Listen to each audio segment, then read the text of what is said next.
আগে যারা লক্ষ্মীর ভান্ডারের 1500 করে টাকা পেতেন তাদেরকে আমরা মাঝে মাঝে দেখতে পাচ্ছি সোশ্যাল মিডিয়ায় ঘুরে বেড়াচ্ছে যে পুলিশ কেন ডেকে পাঠাচ্ছে তাদের ডকুমেন্টস নিয়ে। তো এই ব্যাপারে আমি এই সিনিয়র আইনজীবী শফিকুলদার কাছে ব্যাপারটি জেনে নিতে চাই যে আসল ব্যাপারটা কি।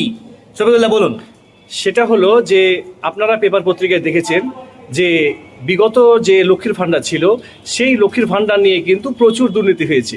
তার মধ্যে 1 নম্বর দুর্নীতি হচ্ছে যে যারা পুরুষ, যাদের পাওয়ার কথাই নয়, তারা কিন্তু মানে পুরুষ লক্ষ্মী হিসেবে তারা কিন্তু লক্ষ্মীর ভাণ্ডার নিয়েছে।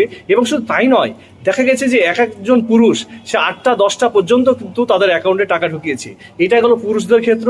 এবার মহিলাদের ক্ষেত্রে যেটা হয়েছে সেটা হলো যে একজন মহিলার বয়স কিন্তু হয়নি, তার বয়সটা কিন্তু অনেক কম, সে যোগ্যতাই অর্জন করেনি লক্ষ্মীর ভাণ্ডার পাওয়ার, কিন্তু দেখা গেল যে তার ভোটার কার্ড, আধার কার্ড যে ডকুমেন্টগুলো আছে সেই ডকুমেন্টগুলোকে জেরক্স করে সেটিকে আবার বয়স বাড়িয়ে ট্যাম্পারিং করে বা জালিয়াতি করিয়ে সে কিন্তু টাকা নিয়েছে, তাদেরকে ডাকছে।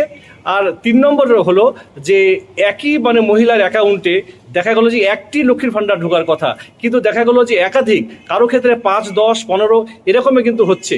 তো সেই কারণে এই যে লক্ষ্মীর ভাণ্ডারের যে দুর্নীতিগুলো তাদেরকে পুলিশ ডাকছে। আর পাশাপাশি আপনাদেরকে জানিয়ে রাখি যে নতুন সরকার কিন্তু এই তদন্তটিকে ধরার জন্য একটি সিট গঠন করেছে, যা সিটের পুরো নামটা হচ্ছে যে স্পেশাল ইনভেস্টিগেশন টিম।